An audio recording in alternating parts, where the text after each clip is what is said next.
ফরমান জারি করেছেন। তিনি বলেছেন দুধে তিনি পানিতে দুধের মধ্যে পানি মিশাতে নিষেধ করেছেন। তাছাড়া রাসূল করিম সাল্লাল্লাহু আলাইহি ওয়াসাল্লাম খাদ্যদ্রব্যে ভেজাল দিতে নিষেধ করেছেন। কাজী হযরত ওমরের এই নির্দেশকে আমি অমান্য করতে পারবো না। মা বলছে দেখো ওমর এখন তো ঘুমাইতেছে, এত রাত্রে তিনি কি এখানে আসছেন নাকি আমাদের এই কারবার দেখতে? তুমি পানি মিশাও ইচ্ছে মতো।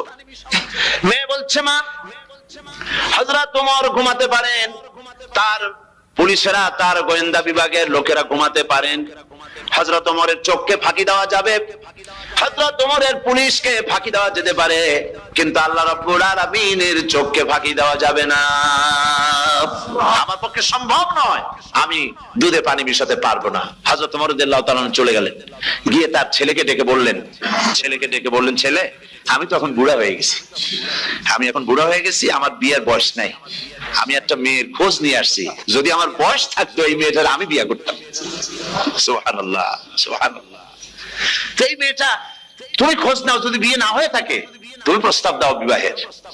কি সৌন্দর্য তিনি দেখলেন মেয়েটার মধ্যে, স্বাস্থ্য, রূপ, যৌবন, কি দেখলেন? তাকওয়া। জোরে বলেন না কি দেখলেন? তাকওয়া। এই তাকওয়া তিনি দেখলেন। এই তাকওয়ার উপরে ভিত্তি করে আমিরুল মুমিনিন অর্থাৎ পৃথিবীর প্রেসিডেন্ট খলিফাতুল মুসলিমিন আমিরুল মুমিনিন হযরত ওমর তার ছেলের জন্য পুত্রবধূ করে তাকে ঘরে নিয়ে আসলেন। সুবহানাল্লাহ। ফায়দা কি হলো? ফায়দা এই হলো, এই মেয়ের গর্ভে যে মেয়ে হলো, সেই মেয়ের গর্ভে যে মেয়ে হলো, সেই মেয়ের গর্ভে ফারুকে সানি হযরত ওমর ইবনে আব্দুল আজিজ রাহমাতুল্লাহ আলাইহির মতো ফারুকে সানি আল্লাহ দান করে দিলেন। সুবহানাল্লাহ বিহামদি। এটার নাম হচ্ছে তাকওয়া। এই তাকওয়ার ব্যাপারে হযরত ওমর রাদিয়াল্লাহু তাআলা আনহু তিনি হযরত কাব বিন উবাই রাদিয়াল্লাহু তাআলা আনহুকে জিজ্ঞেস করেছিলেন যে তাকওয়ার একটা ব্যাখ্যা আপনি কি আমাকে বলতে পারেন, তাকওয়ার ব্যাখ্যাটা কি? তিনি বলেন হ্যাঁ পারি। কি ব্যাখ্যা? তিনি বলেন যে দেখুন তাকওয়ার ব্যাখ্যা হচ্ছে এই যে সংকীর্ণ একটি রাস্তা, সরু ন্যারো একটা রোড, এই ন্যারো রোডের দুই দিকে আছে কাঁটাযুক্ত লতা পাতা, এই কাঁটাযুক্ত লতা পাতার মধ্য দিয়ে এই সরু রাস্তা দিয়ে আপনি যখন যাবেন তো কিভাবে যাবেন? হযরত ওমর বললেন আমার জামা কাপড় এইভাবে খুব আটোসাটো করে আমরা যাব, যাতে করে গায়ের চামড়াও না ছেড়ে আমার জামাও যাতে না ছিঁড়ে যায়। হযরত কাব বিন উবাই রাদিয়াল্লাহু তাআলা আনহু বলছেন এটার নামই হচ্ছে তাকওয়া। এটার নাম কি? তাকওয়া। এটার নাম হচ্ছে তাকওয়া। দুনিয়ার অসংখ্য পাপের ভেতর থেকে আপনি চলে যাবেন, পাপ যেন আপনাকে স্পর্শ করতে না পারে, এটার নাম তাকওয়া। বাইন মাছ নিশ্চয়ই খেয়েছেন আপনারা, না লন্ডনে পাওয়া যায় না? পাওয়া যায়। এই বাইন মাছ যারা খেয়েছেন আপনারা, আমি জানি না আপনারা জানেন কিনা বাইন মাছ কোথায় থাকে, পানিতে থাকে না কাদায় থাকে? মাশাআল্লাহ, বাইন মাছ থাকে কাদার মধ্যে। কিন্তু এই বাইন মাছ যারা ধরেছে তাদের মুখে শুনেছি আমি যে বাইন মাছ থাকে কাদায়, ওকে যখন ধরে টেনে বের করায় কাদার মধ্যে থেকে এক ফোঁটা কাদা ওর গায়ে নাই। এই কলুষিত সমাজ পাপে ভরপুর। গ্রেট ব্রিটেন, আমেরিকা, পাশ্চাত্য, আমাদের দেশ, সর্বত্র পাপ আর পাপ। এই পাপের মধ্যে বাইন মাছ শুধু খাইয়েন না, ওর কাছ থেকে শিক্ষাও গ্রহণ করেন। ও যেমন কাদার মধ্যে থাকে, কাদা ওর গায়ে লাগে না, আপনিও এই সমাজের মধ্যে আপনি আপনার কাজ চালিয়ে যান, পাপ যেন আপনাকে স্পর্শ না করে। আল্লাহ যেন পাপের থেকে আমাদের বাঁচান। আমরা বলি আমিন, সবাই বলেন আমিন। এটার নাম হচ্ছে তাকওয়া। আর তাকওয়া লম্বা জামায় তাকওয়া হয় না, লম্বা দাড়িতে তাকওয়া হয় না, পাগড়ি একটা বানলেই তাকওয়া হয় না। রাসূলুল্লাহ সাল্লাল্লাহু আলাইহি ওয়াসাল্লাম বলেছেন তাকওয়া হা হুনা হা হুনা হা হুনা, তিনবার বলেছেন, বুকের দিকে দেখায় বলেছেন তাকওয়া হা হুনা। তাকওয়া হচ্ছে এখানে। এর অর্থ এই নয় যে আমি দাড়িকে আমি ছোট করে দেখছি, জামাকে ছোট করে দেখছি, তা নয়। কিন্তু বলছি যে তাকওয়াটা হচ্ছে অন্তরের ভেতরে। এই অন্তরের ভেতর থেকেই এটার বহির প্রকাশ হতে হবে, আপনার কথায়, আপনার বলায়, আপনার ওঠায়, আপনার বসায়, আপনার চালচলনে, আপনার বিয়ে শাদীতে, আপনার ব্যবসা বাণিজ্যের সর্বত্র তাকওয়ার ছাপ প্রদর্শিত হতে হবে। তাহলেই আমার মধ্যে তাকওয়া এসেছে বলে প্রমাণ হবে। আর এটাই আল্লাহ পাক চান। রমজান মুবারকে তোমাদের মধ্যে তাকওয়া সৃষ্টি হোক। রোজা সম্পর্কে এই কথাগুলি আমি বলে নিলাম। প্রথম 10 দিন শুধু রহমত নাজিল হবে, দ্বিতীয় 10 দিনে আল্লাহ পাক শুধু মাফ করতে থাকবেন, আর তৃতীয় 10 দিনে আল্লাহ পাক জাহান্নাম থেকে মুক্ত করে দেবেন। সুবহানাল্লাহ। রমজানে মক্কা শরীফে, মদিনা শরীফে ছোট্ট একটা বাচ্চাও ঘুমায় না। অন্তত 5-7 বছর, 8-10 বছর বয়স হয়ে গেছে এরকম বাচ্চা সারা রাত্রে 1 সেকেন্ডের মধ্যে ঘুমায় না। সমস্ত লোক জাগে, ফজরের নামাজ পড়তে গিয়ে ঘুমায়, সব সমানে 2 হাতে নেকি কামাই করে। নেকি কামাইয়ের মৌসুমে বাহার, রমজান হচ্ছে নেকি কামায়ে বসন্তকাল। আপনারা যেন খবরদার মিস করবেন না খবরদার।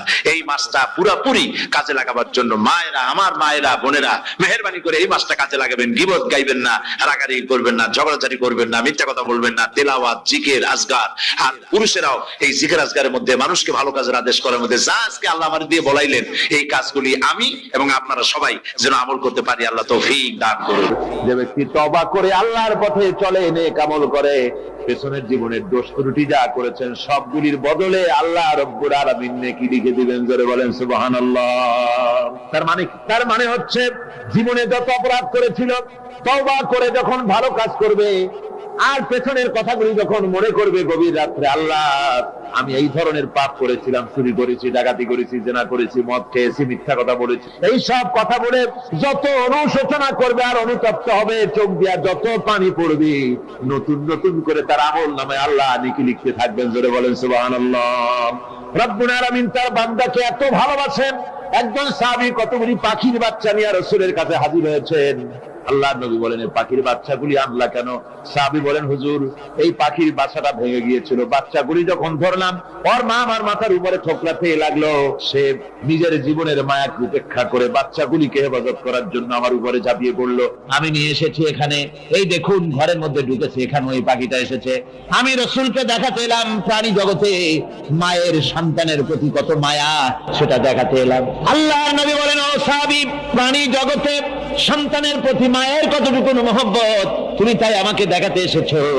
শোনো, এই প্রাণী জগতে সন্তানের প্রতি মায়ের যত মহব্বত, তার চাইতে লক্ষ কোটি গুণে বেশি মহব্বত বান্দার প্রতি আল্লাহ রব্বুল আলামিনের। মহব্বতকে, করুণাকে, রহমতকে, ভালোবাসাকে 100 ভাগ করা হয়েছে। 100 ভাগ করে 99 ভাগ আল্লাহ নিজের কাছে রেখেছেন, আর একটা ভাগ তামাম পৃথিবীর প্রাণী জগতে আল্লাহ ছড়াই দিয়েছেন। একটা ভাগ দিয়েছেন সারা দুনিয়ার প্রাণী জগৎ। সেই একটা ভাগে এই শত সহস্র কোটি প্রাণীর মধ্যে যেটুকুন আমরা পাইছি, এতটুকুন মহব্বতে সন্তানের জন্য কলিজায়, সন্তানের কোনো অকল্যাণ হলে কলিজায় পানি থাকে না, সন্তানের কোনো অসুবিধা হলে বা মা বাপের কষ্ট হলে বা কারো কোনো কষ্ট হলে আমরা এই ধরনের আমাদের অবস্থার সৃষ্টি হয়ে যায়। এক ভাগ তামাম পৃথিবীর সমস্ত প্রাণী জগতে ছড়ায় দেওয়ার পর আমাদের অবস্থা যদি এই হয়, তাহলে 99 ভাগ রহমত যার কাছে, বান্দার প্রতি তার মহব্বত কতখানি। আমার বন্ধুগণ, রাসূল পাক সাল্লাল্লাহু আলাইহি ওয়াসাল্লাম বলেছেন, ও সাহাবীরা, একজন লোক উটের পৃষ্ঠে যাচ্ছিল কোথাও, উটের পৃষ্ঠে তার খাবার আছে, পানিও আছে, যেতে যেতে মরুদ্যানের মধ্যে সে বিশ্রাম করলো। ঘুমের থেকে জেগে দেখে উট নাই, খাবার নাই, পানিও নাই। বড় লোকটা কেমন পেরেশান হয়। সাহাবীরা বলেন, হুজুর উট হচ্ছে মরুভূমির জাহাজ, উট হারায় গেছে, টাকা পয়সা যা ছিল, খাদ্য খাবার ছিল, সব চলে গেছে, এর থেকে পেরেশানি তো আর কিছুই হয় না। হুজুর বলেন, লোকটা খানিকক্ষণ চিন্তা ভাবনা করতে করতে কিছুক্ষণ পর দেখলো উট ফিরে এসেছে, সমস্ত টাকা তার ওই খাদ্য আর পানিও নিয়ে হাজির হয়ে গেছে। বলো কেমন খুশি হয়? হুজুর, হযরত সাহাবীরা বলেন, হুজুর এর থেকে খুশি আর কি হতে পারে? লোকটার দিল তো ভরে যাবে। আল্লাহর নবী বলেন, ও সাহাবীরা, কোন বান্দা যদি আল্লাহর থেকে নাফরমান হয়ে যায়, নামাজ ছেড়ে দেয়, জিনা ব্যভিচার বদমাশি নাফরমানিতে যদি যখন লিপ্ত হয়ে যায়, উঠারা ব্যক্তি উট পাওয়ার জন্য যেমন পেরেশানি বোধ করে, আল্লাহ রাব্বুল আলামিন তার ওই নাফরমান বান্দার জন্য আল্লাহ রাব্বুল আলামিন ফিরে আসার জন্য আল্লাহ রাব্বুল আলামিন চান। বান্দা যখন, নাফরমান বান্দা নিজের গুনাহ বুঝতে পেরে যখন সিজদায় পড়ে গিয়া কান্দে, রব্বুল আলামিন আমার গুনাহ মাফ করে দাও, এইভাবে যখন কাঁদতে থাকে, রব্বুল আলামিন আল্লাহর হাবিব বলেন, উঠা ব্যক্তি উঠ পেরে পড়ে, ওই ব্যক্তি যত খুশি হন। কোন নাফরমান বান্দা যখন সিজদায় পড়ে যায়, আল্লাহ রাব্বুল আলামিন এর চাইতে লক্ষ কোটি গুণে বেশি খুশি হয়ে যান। আল্লাহ পাক হচ্ছেন রহমান রহিম, গাফুরুর রহিম। পৃথিবীতে এমন কে আছে আপনি আমাকে বলেন? এমন কে আছে অপরাধ করবে না আর সে বলবে আয় তোরে মাফ করে দেই? বলেন, এরকম আছে নাকি? কেউ বলেন আছে? এমন কি বাপ মা ছেলে অন্যায় করেছে, বাপ মার দিল চায় ছেলেটা যদি মাফ চাইতো, বড্ড ভালো হতো, ওর সাথে প্রাণ ধরে কথা বলতাম, বুকের সাথে জড়িয়ে নিতাম, কিন্তু মুখ খুলে বলে না যে অপরাধ করেছিস মাফ চাইয়া যা, এরকম বলে। মাও বলে না, বাপেও বলে না, কিন্তু একমাত্র মহান সত্য রব্বুল আলামিন বান্দা যখন গুনাহ করে, আল্লাহ ডাকে, বান্দারে গুনাহ করেছিস ফিরে আয়, আমি তোরে মাফ করে দেব। গুনাহ করেছিস ফিরে আয়, জিনা করেছিস ফিরে আয়, মদ খেয়েছিস ফিরে আয়, মানুষ হত্যা করেছিস ফিরে আয়, কুফরি করেছিস ফিরে আয়, আগুন পূজা করেছিস ফিরে আয়, মাটি পূজা করেছিস, সূর্য পূজা করেছিস, যা করেছিস না কেন ফিরে আয়, আমাকে ডাক দে, আমি তোর জিন্দেগির গুনাহ আমি আল্লাহ মাফ করে দেব। এই জন্য আল্লাহ রাব্বুল আলামিনকে যখন কোন বান্দা একবার ডাকে, দিল থেকে কলিজা থেকে একটা ডাক যদি দেয় আল্লাহ, হাজার ডাকের তুলনায় একটা ডাক আল্লাহ, কলিজা থেকে ডাক, এই ডাকটা কোথা থেকে? কলিজা থেকে। দিল সে जुबात निकलती है, असर रखती है, पर नहीं मगर ताकते परवास रखती है। অন্তর থেকে যে কথা বেরোয় তা প্রভাব বিস্তার করে। কলিজা থেকে যদি কেউ ডাক দেয় আল্লাহ, কলিজার একটা ডাক আলাদা না? বলেন আলাদা কিনা? কলিজা থেকে ডাক, বলেন না সবাই আল্লাহ। কলিজা থেকে একটা ডাক যদি কেউ ভাবে আল্লাহকে ডাক দেয় আল্লাহ, আল্লাহ রাব্বুল আলামিন বান্দা যখন একবার ডাক দেয় আল্লাহ তখন 70 বার লাব্বাইক বলেন, 70 বার সাড়া দিয়া বলে বান্দা কি চাও, আমি তোর কাছে হাজির, কি চাস বল আমাকে, আমি মাফ করে দেব। সুতরাং আল্লাহ রাব্বুল আলামিন বলছেন আমার কাছে ক্ষমা চাও, মাফ চাও, আমার কাছে মাফ চাও, যত মাফ চাইবে আমি মাফ করে দেব। পৃথিবীতে এমন কেউ নাই যার কাছে বেশি চাইলে তিনি খুশি হবেন। আল্লাহ রাব্বুল আলামিন এমন এক সত্তা যার কাছে যত বেশি চাওয়া যাবে তিনি তত বেশি খুশি হবেন। হর হমেশা দেনে কো वो तैयार है, जो न मांगे उससे वो बेजार है। যত বেশি চাওয়া যায় আল্লাহর কাছে আল্লাহ তত খুশি হন, আর যে ব্যক্তি চায় না আল্লাহর কাছে আল্লাহ তার উপরে বেজার হয়ে যান। ওয়ামান তাবা ওয়া আমিলা সালিহান ফাইন্নাহু ইয়াতুবু ইলাল্লাহি মাতাবা। আর যারা তওবা করে নেক আমল করে তার আল্লাহর দিকে ফিরে আসে, যেমন কি তার আশা উচিত তেমন ভাবে সে আল্লাহর কাছে ফিরে আসে, তার মানে হলো তওবা মাফ, তওবা কবুল করার জন্য, গুনাহ মাফ করার জন্য পৃথিবীতে কেউ নাই। আছে কেউ? গুনাহ কি কেউ মাফ করতে পারে? দুনিয়ায় কেউ পারে? আকাশে কেউ পারে? আল্লাহ ছাড়া কেউ গুনাহ মাফ করতে পারে? যদি মানুষ তওবা করে, রব্বুল আলামিন বলেন সে এমন ভাবে তওবা করে আল্লাহর কাছে ফিরে এসেছে যেখানেই তার আসা উচিত, এই জায়গা ছাড়া আর তার কোনো যাওয়ার জায়গা নাই, সুতরাং সে জায়গা মতো এসেছে, অনুতপ্ত এবং অনুশোচনা করেছে। আল্লাহ পাক এ ধরনের অনুতপ্তকারী, অনুশোচনাকারীকে রব্বুল আলামিন ক্ষমা করে দিয়ে থাকেন। ওয়াল্লাযীনা লা ইয়াশহাদুনা আয-যুর ওয়া ইযা মাররু বিল-লাগবি মাররু কিরামা। আর যারা মিথ্যার সাক্ষ্য হয় না, রহমানের বান্দা তারা যারা মিথ্যার সাক্ষ্য হয় না, এটা হচ্ছে ষষ্ঠ বৈশিষ্ট্য।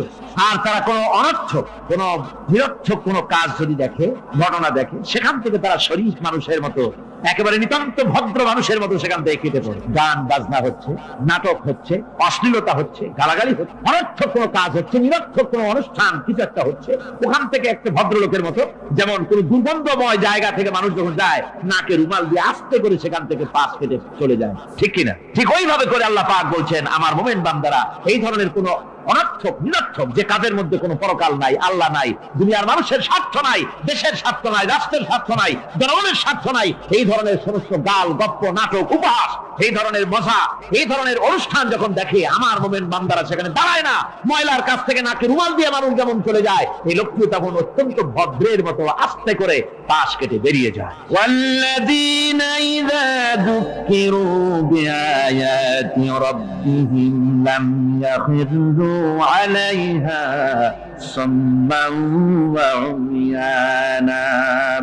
আর আমার বান্দাদের 7 নম্বরের, রহমানের বান্দা, খাঁটি বান্দা যারা, তাদের 7 নম্বরের বৈশিষ্ট্য হচ্ছে যে ওই সমস্ত বান্দারা তাদের কাছে যখন আমার আয়াতকে শোনানো হয়, আমার কোরআন তেলাওয়াত করে আমার আয়াত করে যখন নসিহত শোনানো হয়, তখন তারা বোবার মতো, বদিরের মতো বসে থাকে না। বুঝতে পেরেছেন? রহমানের খাঁটি বান্দা যারা, তাদের কাছে কোরআনের কথা ওয়াজ করে যখন শোনানো হয়, আল্লাহর কালাম যখন শোনানো হয়, আয়াত পড়ে পড়ে যখন নসিহত শোনানো হয়, লাম ইয়াখিরু আলাইহা সুম্মান ওয়া উমিয়ানা, তখন ওই ব্যক্তি অন্ধ এবং বধিরের মতো চুপ করে বসে থাকে না, বরং আমল করা শুরু করে দেয়। জোরে বলেন সুবহানাল্লাহ। যখন সে জানলো যে এগুলি হলো আল্লাহর বিরোধী কাজ, এগুলি আল্লাহর কাজ, আল্লাহ রাসূলের কাজ, তখন তা পালন করা শুরু করে দেয়। এই 5 দিন ধরে কোরআনের যে কথাগুলি হলো, এই কথাগুলি শোনার পর আপনারা কি বসে থাকবেন? থাকবেন? বসে থাকবেন?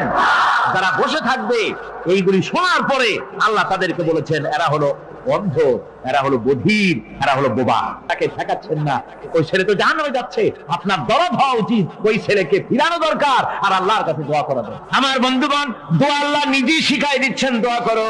পড়েন আমার সাথে, রব্বানা হাব লানা মিন আজওয়াজিনা ওয়া যুররিয়াতিনা কুররাতা আয়ুন ওয়াজআলনা লিল মুত্তাকিনা ইমামা।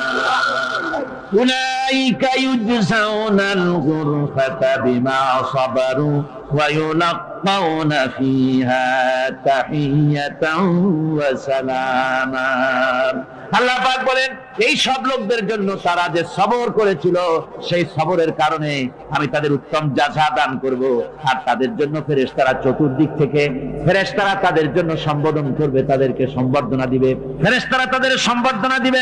ওয়াল মালাইকাতু ইয়াদখুলুনা আলাইহিম মিন কুল্লি বাবিন সালামুন আলাইকুম বিমা সাবারতুম ফানি'মা উকবাদ-দার। চতুর্দিক থেকে ফেরেশতারা আসতে থাকবে আর তারা সালাম দিতে থাকবে, তাদেরকে সম্বর্ধনা দেবে বেহেশতীদেরকে, আর বলবে তোমাদের জন্য এই পরকালের এই ঘরটাই জায়গাটা কতই না উত্তম করে আল্লাহ তৈরি করে রেখেছেন। বলেন সুবহানাল্লাহ। সালামুন আলাইকুম। আল্লাহ বলছেন উলাইকা ইউজসাউনাল গুরফাতা বিমা সাবারু।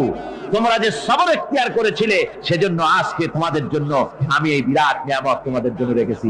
দিনকে চালু করতে গেলে, ইসলামী আন্দোলন করতে গেলে বিপদ আসে, আর সেই বিপদে সবর এখতিয়ার করতে হয়। কত ভয় আসে, লোভ আসে, কত কিছু আসে। এগুলিকে উপেক্ষা করে যারা ইসলামী আন্দোলনের জন্য নফসের খায়েশকে, আরামকে হারাম করে দিয়ে আন্দোলনে যারা ঝাঁপিয়ে পড়তে পারে তাদের জন্য আল্লাহ পাক এই সমস্ত নিয়ামত রেখে দিয়েছেন। কুল মা ইয়াবাউ বিকুম রাব্বি লাউলা দুআউকুম ফাকাদ কাযাবতুম ফাসাউফা ইয়াকুনু লিজামা। ও নবী, আপনি এদেরকে বলেন, আপনি এই লোকগুলিকে বলেন যে তোমাদের ব্যাপারে আল্লাহর কি প্রয়োজন পড়েছে যদি তোমরা আল্লাহকে নাই ডাকো, আল্লাহর কাছে যদি দোয়া না করো, যদি হাত না পাতো, আল্লাহ কি যদি না ডাকো, তাহলে তোমাদের যদি আল্লাহর দরকার, ফাকাদ কাযাবতুম, তোমরা তো অস্বীকার করে চলছো। ফাসাউফা ইয়াকুনু লিজামা, খুব তাড়াতাড়ি করে তোমরা বুঝতে পারবে, এমন অবস্থা, এমন আযাব আসবে যে তখন তোমাদের প্রাণ বাঁচানোই দায় হয়ে পড়বে। আমার বন্ধুগণ, একটা মানুষের সাথে মানুষের সৃষ্টি আর পাথরও সৃষ্টি, পাথরও একটা মাখলুক, মানুষও মাখলুক। পাথরের সাথে মানুষের পার্থক্য কোথায়? পাথর আল্লাহর দরবারে হাত তুলতে পারে না, আল্লাহকে ডাকতে পারে না, মোনাজাত করতে পারে না। মানুষ ডাকতে পারে, হাত তুলতে পারে, তার হাত দেওয়া আছে। মানুষ হয়ে যদি আল্লাহর দরবারে হাত তুলতে না পারলেন, চোখের পানি যদি না ফেলতে পারলেন, আল্লাহ পাক বলছেন, ও নবী বলে দেন, আপনি বলুন তোমাদের দিয়ে কি প্রয়োজন আল্লাহর? লাউলা দুআউকুম, তোমরা যদি সেই আল্লাহকে যদি না ডাকো, যদি তার কাছে হাত না তোলো, তাহলে তোমাদের দিয়ে আল্লাহর দরকারটা কি? তোমাদেরকে রব্বুল আলামিন তৃণখণ্ডের মতো উড়িয়ে দিবেন, কোন মর্যাদা থাকবে না আল্লাহর কাছে। সুতরাং মর্যাদা পেতে হলে আল্লাহকে ডাকতে হবে, আল্লাহর কাছে চাইতে হবে। এভাবে করে আল্লাহ পাক তার বান্দাদেরকে নির্দেশ করছেন। আমার বন্ধুগণ, এই মোট 8টি বৈশিষ্ট্য ইসলামের আপনার মুমিন বান্দাদের জন্য, রহমানের খাঁটি বান্দাদের জন্য এই 8টি বৈশিষ্ট্য আল্লাহ পাক দান করেছেন। এই 8টি বৈশিষ্ট্য যেন আল্লাহ পাক আমাদের মধ্যে দান করে দেন। জোরে বলেন আমিন, আরো জোরে বলেন আমিন। 8টি বৈশিষ্ট্যের জন্য আল্লাহ পাক বেহেশত রেখেছেন। 8টি বেহেশত কয়টি? এই 8টি বেহেশতের দরওয়াজা আল্লাহ যেন আমাদের জন্য কিয়ামতে খুলে দেন। জোরে কোন আমিন। আমার ভাইরা, আল্লাহ রাব্বুল আলামিন এই কোরআন যে নাজিল করেছিলেন, এই কোরআন দিয়ে এই ধরনের নৈতিক গুণে গুণান্বিত একটা জনসমষ্টি তৈরি করেছিলেন আল্লাহর হাবিব জনাব মুহাম্মদ রাসূলুল্লাহ সাল্লাল্লাহু আলাইহি ওয়াসাল্লাম। আর সেই জনসমষ্টি দিয়ে রাসূল পাক সাল্লাল্লাহু আলাইহি ওয়াসাল্লাম একটি ইসলামী কল্যাণমূলক রাষ্ট্র তৈরি করেছিলেন। রাসূলুল্লাহ কি করেছিলেন? একটা রাষ্ট্র। এই যা বললাম, এই 5 দিন ধরে যা বললাম, এই সব গুণাবলী দিয়ে, এই সব বৈশিষ্ট্য দিয়ে রাসূলুল্লাহ একটা জনগোষ্ঠী তৈরি করেছিলেন। সেই জনগোষ্ঠী নিয়ে মক্কি জিন্দেগি থেকে রাসূলুল্লাহ মদিনায় আসলেন। আর মদিনায় এসে রাসূলুল্লাহ এখন রাষ্ট্রপ্রধান হয়ে গেলেন। কি হয়ে গেলেন? রাষ্ট্রপ্রধান, প্রেসিডেন্ট হয়ে গেলেন। রাসূলুল্লাহ আজকে প্রেসিডেন্ট, রাষ্ট্র হলো। আর কোরআন দিলেন সংবিধান হিসেবে, শাসনতন্ত্র হিসেবে।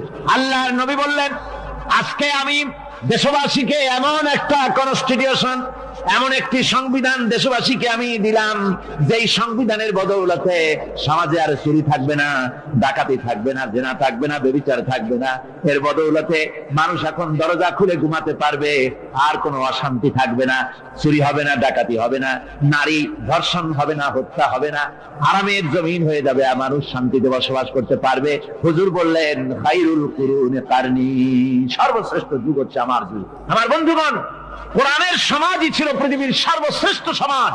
সেই সমাজ ব্যবস্থাকে আমরা ভুলে গিয়েছি। আজকে সমাজতন্ত্র ব্যর্থ হলো কেন? কমিউনিজম ব্যর্থ হলো কেন? ব্যর্থ হওয়ার একমাত্র কারণ হলো তারা মানুষকে খেতে দিতে পারে নাই, পড়তে দিতে পারে নাই। পুঁজিবাদও ব্যর্থ, সমাজতন্ত্র ব্যর্থ। আসলে ওরা বলেছে আমরা সবাইকে সমান করে দেব, খাইতে দেব, পড়তে দেব, কাপড় দেব, চোপড় দেব, ওষুধ দেব, তোমাদের মৌলিক অধিকার, মৌলিক প্রয়োজন মিটাবো, এগুলি সব তারা বলেছে। কিন্তু মৌলিক প্রয়োজন মিটাতে পারে নাই। 70 বছর যেতে পারল না, বিদায় হয়ে গিয়েছে। মৌলিক প্রয়োজন মিটাতে পারে শুধুমাত্র কোরআন। কে মিটাতে পারে?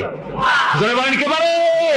কোরআন পারে মানুষের মৌলিক প্রয়োজন মিটাতে। তাই কোরআনে কারীমকে আল্লাহ রাব্বুল আলামিন অবতীর্ণ করলেন, আর কোরআন দিয়ে রাসূল পাক সাল্লাল্লাহু আলাইহি ওয়াসাল্লাম একটা সমাজ তৈরি করলেন, এমন সমাজ যেখানে রাষ্ট্রপ্রধানের পেট ফুলে উঠলো না খাইয়া, রাষ্ট্রপ্রধানের বিরাট বিল্ডিং উঠলো না, বিদেশে টাকা জমা হলো না। আজকে আমরা দেখি পৃথিবীতে কত জায়গায় রাষ্ট্রপ্রধান নিজের ছেলেবেলে নাই, হাওলাত করা ছেলে একটা, তাও যদি এত টাকা পয়সা বিদেশে জমা করে, তাহলে মানুষেরা মন্তব্য করে যদি নিজের ছেলে থাকতো তাহলে তো গোটা বাংলাদেশ বিদেশি ব্যাংকে জমা দিয়ে দিত। ইসলাম পৃথিবীতে এসেছে মানুষকে এমন এক শান্তির বিধান দিতে। রাষ্ট্রপ্রধান মুহাম্মদ রাসূলুল্লাহ সাল্লাল্লাহু আলাইহি ওয়াসাল্লাম, মানুষ খাবার পেয়েছে, দরজা খুলে ঘুমাবার সুযোগ পেয়েছে। আজ হযরত আবু হুরায়রা রাদিয়াল্লাহু তাআলা আনহু বলেন, আমি রাসূলুল্লাহর কাছে গেলাম, হুজুরকে গিয়ে সালাম করলাম। আল্লাহর নবী সালামের জবাব দিলেন, কিন্তু দেখতে পেলাম মুখ নড়ে, আওয়াজ বেরোলো না। কারণ কি? কাছে গিয়ে দেখি নবীজি ক্ষুধার যন্ত্রণায় কথা বলতেছেন, আওয়াজ বেরোতেছে না। এত ক্ষুধা লেগেছে আল্লাহর নবীর। 2-4 দিন চলে গেছে, খাবার নাই। রাসূলুল্লাহ সমস্ত গনিমতের মাল, যাকাত সদকার মালগুলি, খাদ্য দ্রব্যগুলি দুহাতে বিতরণ করেছেন। নিজের পেটে খাবার নাই, মানুষকে দিতেছেন। দিতে দিতে এশার নামাজ পড়ে নবীজি ঘরের মধ্যে প্রবেশ করে হযরত আয়েশা সিদ্দিকা রাদিয়াল্লাহু তাআলা আনহাকে দেখে বলেন, আয়েশা রে, সারাদিন কষ্ট করেছি, দারুণ ক্ষুধা লেগেছে, তাড়াতাড়ি করে কিছু খাবার আমারে এনে দাও। হযরত আয়েশা হুজুরের ক্ষুধার্ত, শ্রান্ত, ক্লান্ত চেহারার দিকে তাকাইয়া হযরত আয়েশা কেঁদে ফেলেছেন। হযরত মা আয়েশা কাঁদেন আর বলেন, ইয়া রাসূলুল্লাহ, হে আল্লাহর নামের কসম করে বলি, আমি আয়েশার ঘরে কোনো পানি ছাড়া কোনো খাবার নাই। এই ছিল রাসূলের আদর্শ। আল্লাহ পাক বলেন, বান্দা যখন আমাকে ডাকে, আমি বান্দার একদম নিকটে, তার ঘাড়ের চাইতেও নিকটে। ওয়া নাহানু আকরাবু ইলাইহি মিন হাবলিল ওয়ারিদ। আমি আমার বান্দার সারা যে রগের উপরে তার মাথা, এর থেকেও আমি আমার বান্দার বেশি নিকটে। সুবহানাল্লাহ পড়ে। আমি তোমার কাছে, আমার কাছে মাপ চাও, যত বড় গোনাহ হোক। ওয়াকালা রাব্বুকুম উদউনি আস্তাজিব লাকুম। তোমার প্রভু তোমাকে ডেকে বলেছে, আমাকে ডাকো, আমি মাফ করে দেব। সুবহানাল্লাহ। কত বড় কথা! আমাকে ডাকো, নিরাশ হয়েও না, হতাশ হয়েও না। আল্লাহর গজব বেশি না রহমত বেশি? আল্লাহর রহমত বেশি। হাদিসে কুদসির ভিতরে এসেছে, আল্লাহ পাক বলেছেন, কোন বান্দা যদি আমার দিকে 1 বিঘত অগ্রসর হয়, আমার রহমত তার দিকে 1 হাত এগিয়ে যায়। কোন বান্দা যদি আমার দিকে হেঁটে আসে, আমার রহমত তার দিকে দৌড়ে যায়। বান্দা যখন আল্লাহর দরবারে 2 হাত উঁচু করে চোখের পানি ফেলে দেয়, মুসলিম শরীফের হাদিসের ভিতরে এসেছে, গভীর রাত্রে, রাতের 3য় অংশে আল্লাহ রাব্বুল আলামিন প্রথম আকাশে আসেন আর ডেকে বলেন, পৃথিবীতে আছো নাকি কেউ গুনাহ করে জীবন বরবাদ করে দিয়েছো? আমার কাছে মাপ চাও। ঋণগ্রস্ত আছো, অসুস্থ আছো, অপমানিত আছো, কে আছো মাজলুম? আমাকে ডাকো, আমার কাছে বলো, আমি ডাকে সারা দেব, জীবনের আশা পূরণ করে দেব। ওই সময় যেই সমস্ত লোকেরা কাঁদে তাহাজ্জুদের নামাজ পড়ে, আল্লাহ জিজ্ঞেস করেন ফেরেশতারা, অমুক অমুক দেশ অমুক অমুক বান্দারা কাঁদে কেন? ফেরেশতারা বলে, রব্বুল আলামিন তুমি তো ভালো করে জানো। আল্লাহ বলেন, জানি, তবুও তোমাদের মুখে শুনতে চাই। তারা বলে, রব্বুল আলামিন তোমার এই বান্দা গুনাহ করেছি, গুনার জন্য মাফ চায়, জাহান্নাম থেকে বাঁচতে চায়। আল্লাহ পাক বলেন ফেরেশতারা আমার এই বান্দারা আমারে দেখেছে নাকি? বলে দেখে নাই। বলে আমার দোজখ দেখেছে নাকি? বলে না, তাও দেখে নাই। আমার বেহেশত দেখেছে নাকি? বলে না, তাও দেখে নাই। আল্লাহ পাক বলেন ফেরেশতারা সাক্ষী রাখো, ওরা আমাকে দেখে নাই, আমার বেহেশত দোজখ কিছুই দেখে নাই, শুধুমাত্র আমার নবীর কথা, আমার কোরআনের কথা বিশ্বাস করে আরামের ঘুমকে হারাম করে যেভাবে তারা কাঁদতেছে, সাক্ষী থেকে যাও ফেরেশতারা, আবার রহমতের দরিয়ায় জোশ মেরেছে আমার ওই ক্রন্দনরত বান্দাগুলিকে আমি আল্লাহ মাফ করে দিলাম। সুতরাং মুমিন বান্দা যারা, আল্লাহর মুমিন বান্দা যারা, এই ইমানের কোয়ালিটি এটাও হতাশায় নিরাশায় ভেঙে পড়বে না। গুনাহ তো মানুষই করে, গুনাহ হয়ে গেছে মাপ চাও। তোমার গুনাহ কদ্দুর? তোমার গুনাহ যদি হয় পাহাড় সমান, আল্লাহর রহমত আকাশ সমান। জাহান্নামের কঠিন শাস্তি থেকে বাঁচতে হলে আল্লাহর প্রতি ঈমান আনতে হবে। আর ঈমান আনলে যে কোয়ালিটি গুলি হওয়া উচিত সেগুলি আমি আপনাদের সামনে আলোচনা করছি। এরপর আরেকটি কোয়ালিটি হবে মুমিনের, তা হলো কঠোর কঠিন বিপদে অবিচল থাকবে, বিপদে ভেঙে পড়বে না। বিপদ আপদ শত্রুতা ক্ষয় ক্ষতি যা কিছু হয় সবই আল্লাহর পক্ষ থেকে, এটা মেনে নিতে হবে এবং ধৈর্য ধারণ করতে হবে। বিপদ মুসিবত শুধু উম্মতের জন্য নয়, দুনিয়ার সমস্ত নবীদের বিপদ এসেছে, হয় নাই? নবীদের বিপদ আসে নাই? কোরআনে কারীম থেকে শুনুন, আল্লাহ রাব্বুল আলামিন বলেন ওয়া কাযালিকা জাআলনা লিকুল্লি নাবিয়্যিন আদুওয়াম মিনাল মুজরিমিন। আল্লাহ পাক বলেন এমনি করে আমি সকল নবীদের শত্রু বানিয়ে দিয়েছি সব পাপিষ্ঠ আর অপরাধ প্রবণ লোকদেরকে। প্রত্যেক যুগে নবীদের শত্রু ছিল, প্রত্যেক যুগে নবীদের কি ছিল? শত্রু ছিল। সে শত্রু কারা ছিল? আল্লাহ পাক বলছেন নবীদের শত্রু ছিল পাপিষ্ঠ আর অপরাধ প্রবণ লোক, এরাই ছিল নবীদের দুশমন। রাসূলগণের অবস্থা যদি এই হয় তাহলে তার উম্মত, ওই দিনের ধারক বাহক যারা, তাদের বুঝি বিপদ আপদ হবে না নাকি? হবে কিনা? তো ইসলামের বিরোধিতা যারা করে, কোরআনের পরিভাষায় বলা হয়েছে ইসলামের দুশমন, নবীদের দুশমন। দুনিয়ার সব পাপিষ্ঠ আর অপরাধ প্রবণ লোকেরাই ইসলামের দুশমন হয়, নবীদের দুশমন হয়। আজও দেখেন, আজও তাকিয়ে দেখেন ইসলামী আন্দোলনের বিরোধিতা যারা করে তারা পাপিষ্ঠ চরিত্রের কিনা, তাকায় দেখেন, খুঁজে দেখেন, সর্বত্র খুঁজে দেখুন, খুঁজে দেখুন যারা ইসলামী আন্দোলনের বিরোধিতা করে, যারা ইসলামকে মিটিয়ে দেওয়ার চেষ্টা করতেছে, যারা ইসলামকে মৌলবাদ বলে, ইসলামকে সাম্প্রদায়িক বলে। কোরআনে কারীমের কথা কত স্পষ্ট যে নবীদের দুশমন হয়, ইসলামের দুশমন হয় মুজরিম লোকেরা, অপরাধ প্রবণ আর পাপিষ্ঠ লোকেরা। আজও আমরা দেখতে পাই এই শ্রেণীর লোকেরা পাপিষ্ঠ এবং সবচাইতে সমাজের নিকৃষ্ট ধরনের চরিত্রহীন লোক। নামাজ নাই। আপনি খুঁজে দেখেন ইসলামী আন্দোলনের বিরোধিতা যারা করছে, যারা নেতৃত্ব দিচ্ছে, নামাজ নাই, রোজা নাই, চরিত্র নাই, হজ নাই, যাকাত নাই, মদ, জুয়া, জেনা, ব্যভিচার ইত্যাদিতে লিপ্ত। চেহারা দেখলে ছেলেপেলেরা 2 গ্লাস পানি খায় ভস্ম যায়। কথা ঠিক কিনা কয়? এই হলো অবস্থা। মারে কেন? মুমিনদেরকে, পয়গম্বরদেরকে, সাহাবীদেরকে এবং ঈমানদারদেরকে মারে কেন? তার কারণ হচ্ছে আল্লাহ রাব্বুল আলামিন বলেছেন ওয়া মা নাকামু মিনহুম ইল্লা আইয়ুমিনু বিল্লাহিল আজিজিল হামিদ। কাফিররা ঈমানদার লোকদেরকে অন্য কোন অপরাধী নির্যাতন চালায় না, নির্যাতন চালায় শুধু এই কারণে যেহেতু মুমিন লোকেরা পরাক্রমশালী, আল্লাহ রাব্বুল আলামিনের দ্বীনকে কায়েম করতে চায়, তার উপরে ঈমান এনেছে, এই কারণেই তারা মারে। ঠিক কিনা কর? যুগে যুগে নবীদের উপরে, সাহাবীদের উপরে যে অত্যাচার হয়েছে, সেই অত্যাচার এই কারণেই হয়েছে, অন্য কোনো কারণে নয়। এই কঠিন বিপদে অবিচলতা এবং ধৈর্যের দৃষ্টান্ত নবীগণ পেশ করেছেন পৃথিবীর বুকে। আমরা দেখেছি ইব্রাহিম আলাইহিস সালামকে আগুনে ফালানো হয়েছে, আছে না কোরআন শরীফে? আমি কিন্তু গল্প করতেছি না, সব কোরআনের কথা। কিসের কথা? ইব্রাহিম আলাইহিস সালামকে আগুনে ফালানো হচ্ছে। অপরাধ কি? অপরাধ হচ্ছে হযরত ইব্রাহিম আলাইহিস সালাম দাওয়াত দিয়েছেন লা ইলাহা ইল্লাল্লাহ, জোরে পড়েন লা ইলাহা ইল্লাল্লাহ, লা ইলাহা লা ইলাহা ইল্লাল্লাহ মুহাম্মাদুর রাসূলুল্লাহ। হযরত ইব্রাহিম আলাইহিস সালাম দ্বীনের দাওয়াত দিয়েছেন, এক আল্লাহর দাওয়াত দিয়েছেন, ঈমানের দাওয়াত দিয়েছেন। আর কোন অপরাধ ছিল না। নমরুদ সহ্য করতে পারলো না। কোরআনে কারীমের মধ্যে সব কথাগুলি আল্লাহ পাক এই জন্য বিধৃত করেছেন, এই জন্য কোরআনে কারীমের মধ্যে সব কথা উঠায় দিয়েছেন, যাতে করে মুমিনেরা বিপদ আসলে পরে যেন ঘাবড়ে না যায়। ইব্রাহিম আলাইহিস সালামকে আগুনে ফেলানো হচ্ছে। ফেরেশতা বলছে, ইব্রাহিম তোমারে আগুনে ফেলায় দাও হতেছে, আমার কাছে সাহায্য চাও, আমার কাছে ক্ষমতা আছে, আগুনগুলো উঠায় নমরুদের বংশ জ্বালায় দেব।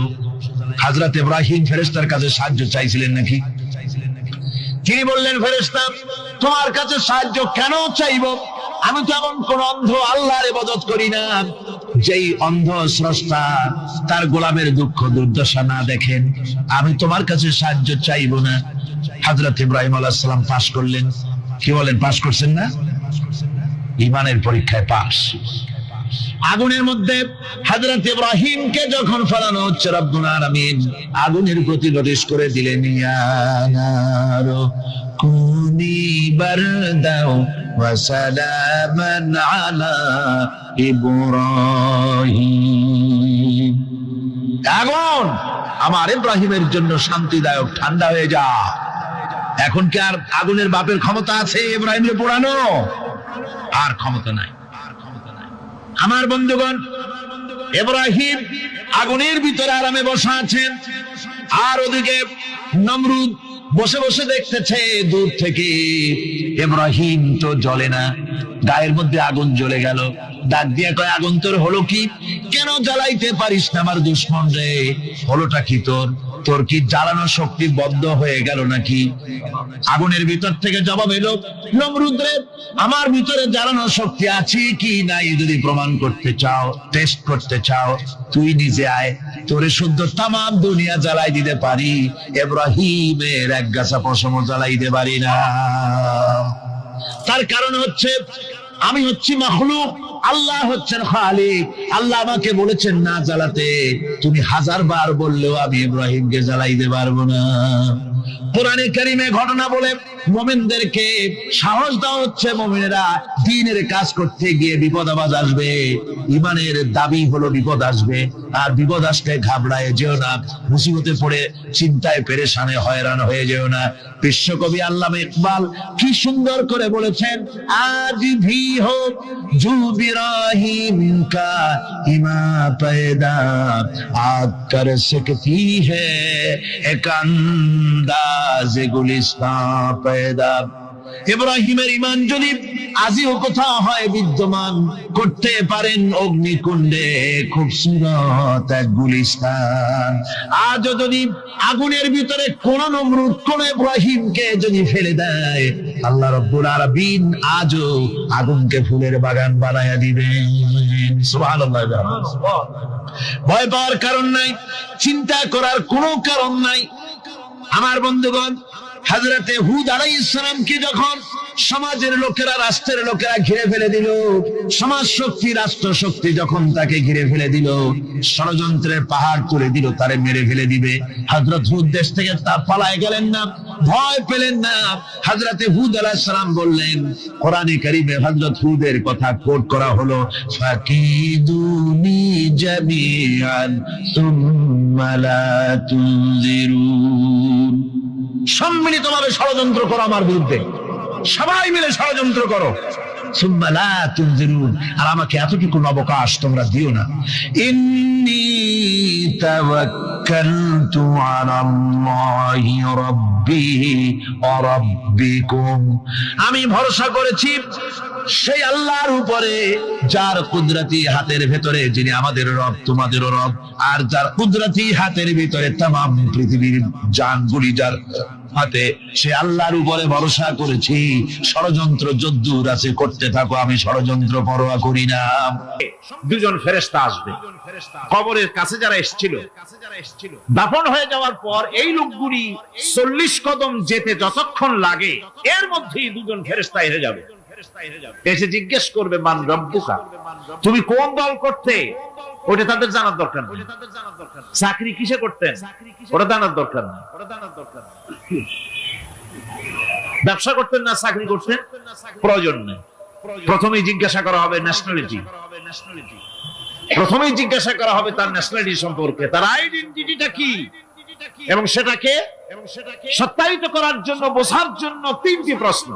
প্রথম প্রশ্ন মান রব্বুকা ওয়া মা দীনুকা ওয়া মান নাবিয়ুকা, তোমার রব কে, তোমার দ্বীন কি, তোমার নবী কে। যদি এই ব্যক্তি বেঈমান হয়, মুনাফিক হয়, সে বলবে হায় হাতা লা আদরি, হায় হাতা লা আদরি, জানি না আমার রবকে, আমি জানি না। তোমার দিন কি, দিন কারে কয় বুঝি না। এরপরে আল্লাহর নবী জনাবে মুহাম্মদ রাসূলুল্লাহ সাল্লাল্লাহু আলাইহি ওয়াসাল্লাম কি দেখানো হবে, বলা হবে মা কুনতা তাকুলু ফি হাদার রাজুল, এই ব্যক্তি সম্পর্কে তোমার ধারণা কি নিকে, বলবে আমি চিনি না। নাউযুবিল্লাহ। বাস এরপরে তার যা হবার তাই শুরু হয়ে যাবে।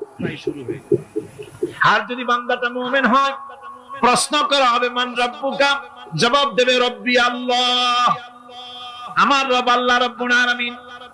ওয়া মা দীনুকা, দীনুনা ইসলাম, আমার দিন হচ্ছে ইসলাম। এরপরে আল্লাহর নবীকে দেখানো হবে। কয়েক রকমের বর্ণনা আছে, কোন বর্ণনায় আছে হুজুরের আকারে দেখানো হবে, অথবা রাসূলকে সরাসরি দেখানো হবে। বলা হবে মা কুনতা তাকুলু ফি হাদার রাজুল, এই লোকটি সম্পর্কে ধারণা কি। মুমিন ব্যক্তি বলবে হাদা নবিয়ুনা মুহাম্মাদুর রাসূলুল্লাহ সাল্লাল্লাহু আলাইহি ওয়াসাল্লাম, ইনি আমার তো সেই নবী মুহাম্মাদুর রাসূলুল্লাহ সাল্লাল্লাহু আলাইহি ওয়াসাল্লাম।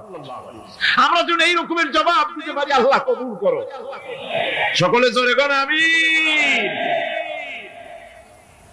জবাব হয়ে যাওয়ার পর গায়ব থেকে আওয়াজ আসবে ফাফরিশু বিল জান্নাতি ওয়ালবিসু বিল জান্নাহ, ও আমার ফেরেশতারা আমার এই বান্দাকে জান্নাতের পোশাক পরায়া দাও আর কবরটাকে জান্নাতের বিছানা বিছায়া দাও।